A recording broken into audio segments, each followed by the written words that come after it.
Well, there it is. Hello, welcome to a map review by WTiiWarcraft of Circle of Fallen Heroes. This is a 2v2 map. Technically 5 players, but only 4 players will do combat. It has been recently added onto the map pool for 2 versus 2. It replaces Phantom Grove, so we'll take a quick look at that to give you a bit of an indication as to what's been replaced. Phantom Grove, I don't think is a terrible map. I think it had promise back in its day, but it almost feels a little outdated by this point and a little big and almost overly clunky in terms of the design.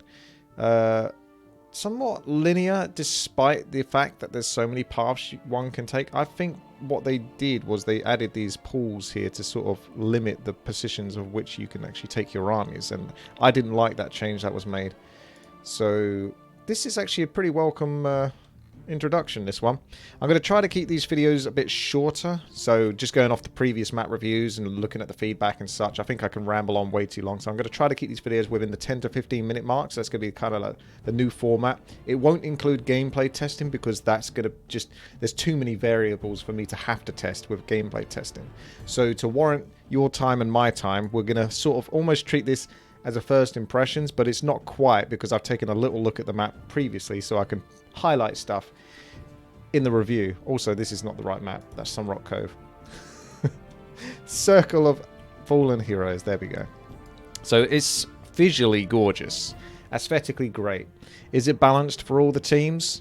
I think it is, actually. Despite the fact that it's got this interesting mechanic that I'm going to go over in a brief moment, where you've got the randomized positioning of the shops.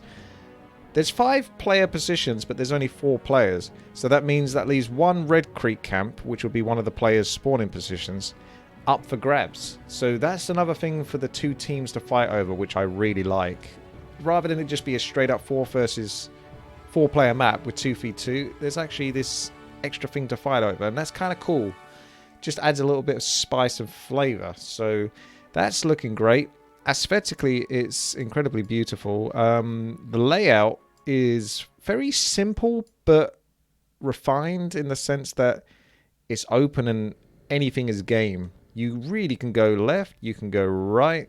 There's so many paths one can take, and obviously your opponents are never going to be too far away, but at the same time, because it's a 2-player 2v2, you can sort of push each other back and forth without being too threatened, I think, because you're somewhat safe in this enclosed that you have here.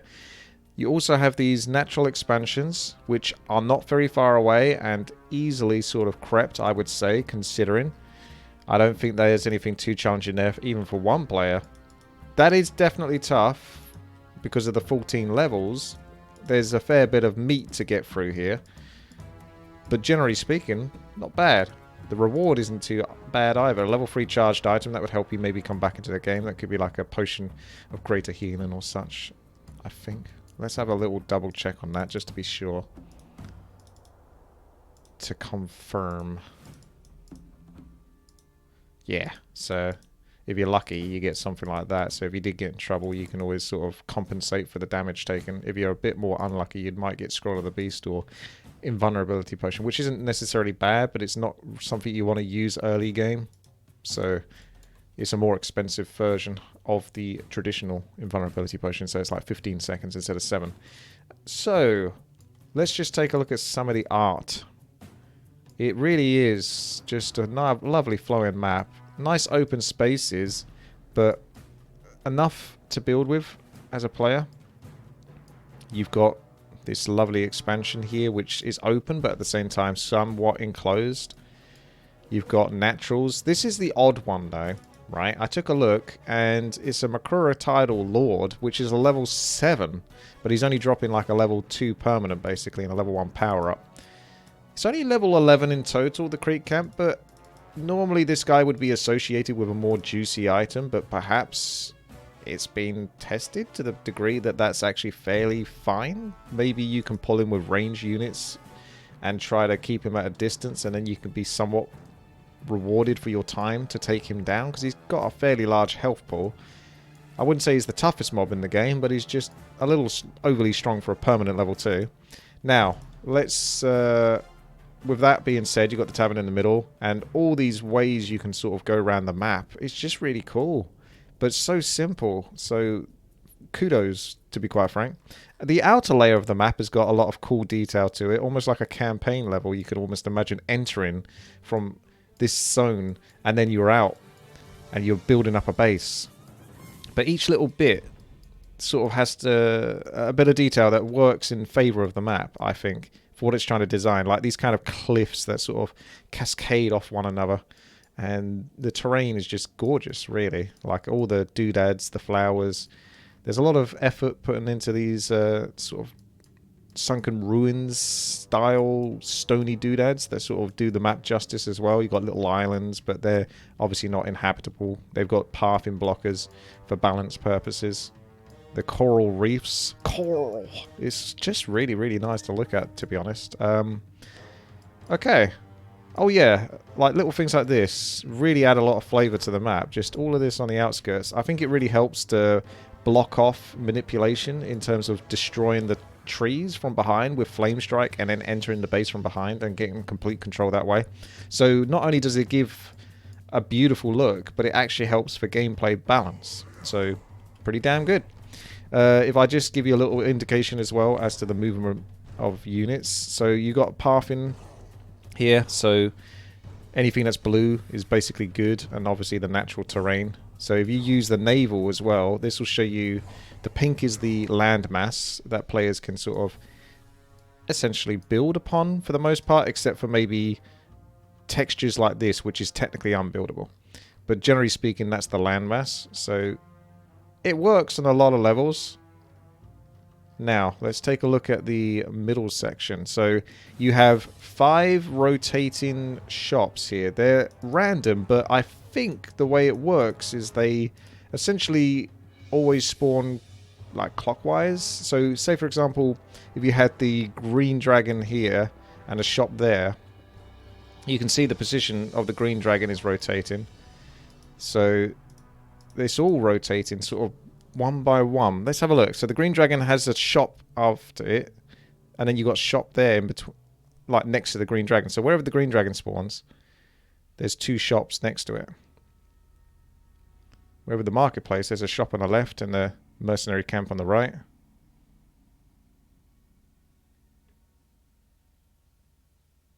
Shop on the left, mercenary camp on the right. So if you find that the green dragon roost is here, for example, you know that this position is going to be a shop and this position is going to be a shop.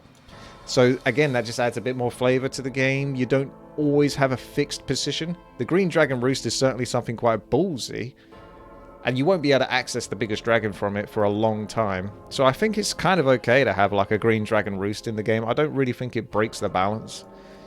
The marketplace allows for options in terms of the items that drop, because the items that drop are pretty nice. And let's take a quick look at the object manager.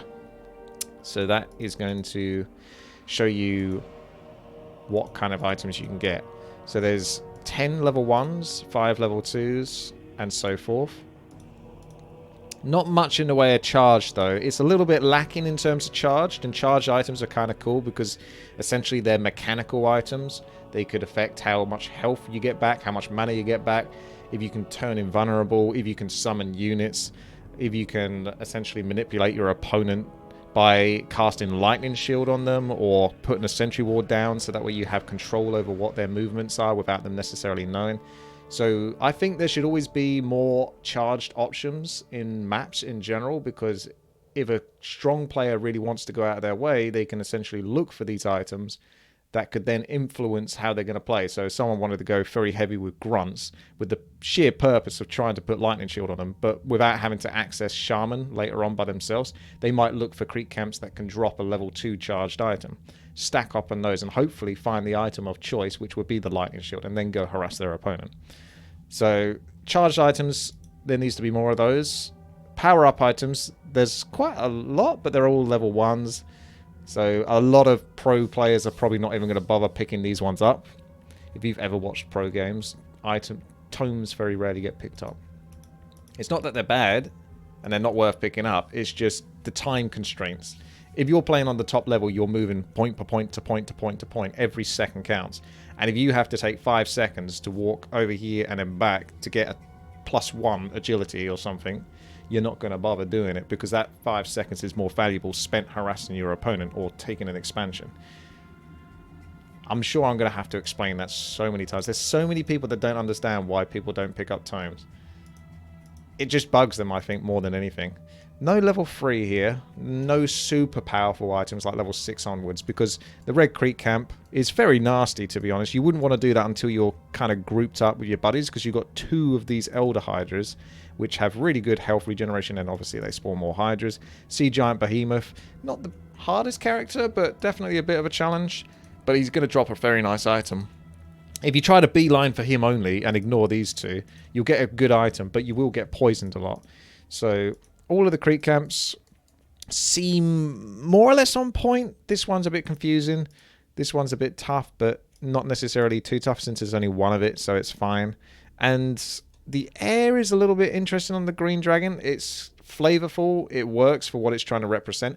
But I'm always skeptical of a mercenary camp that has an air unit, because obviously that will favor some races more than others. For example, Night Elf with the tier 1 archers. They could easily creep that dragon. How does an orc do it? It goes headhunters, but if an orc goes headhunters, that might cost him the game, because a lot of the time headhunters aren't always used in 1v1 until the later sections. Depends what they're fighting against, but the headhunters have been made to be better. So, you know, each race does have options, but it depends on... You can't sort of exclude too many races with too many air units. If you put a whole bunch of air units, it's obviously a Night Elf map, isn't it? So, there you go. So, there's a cool flavor of creatures. I think they suit the map, the style. Overall, I think this is very good and a very welcome addition. So, there you go. I'm trying to keep these nice and short.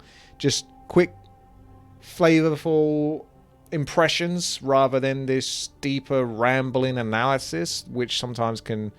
I don't know, lack a bit of charisma. So let me know what you think, if this is a better format for what I'm trying to do here, because obviously only so many people want to watch this kind of stuff. So this would be a little bit more appealing for those that maybe don't, or if you do want to watch this stuff, at least I still try to put in some effort to show you what's going on the map.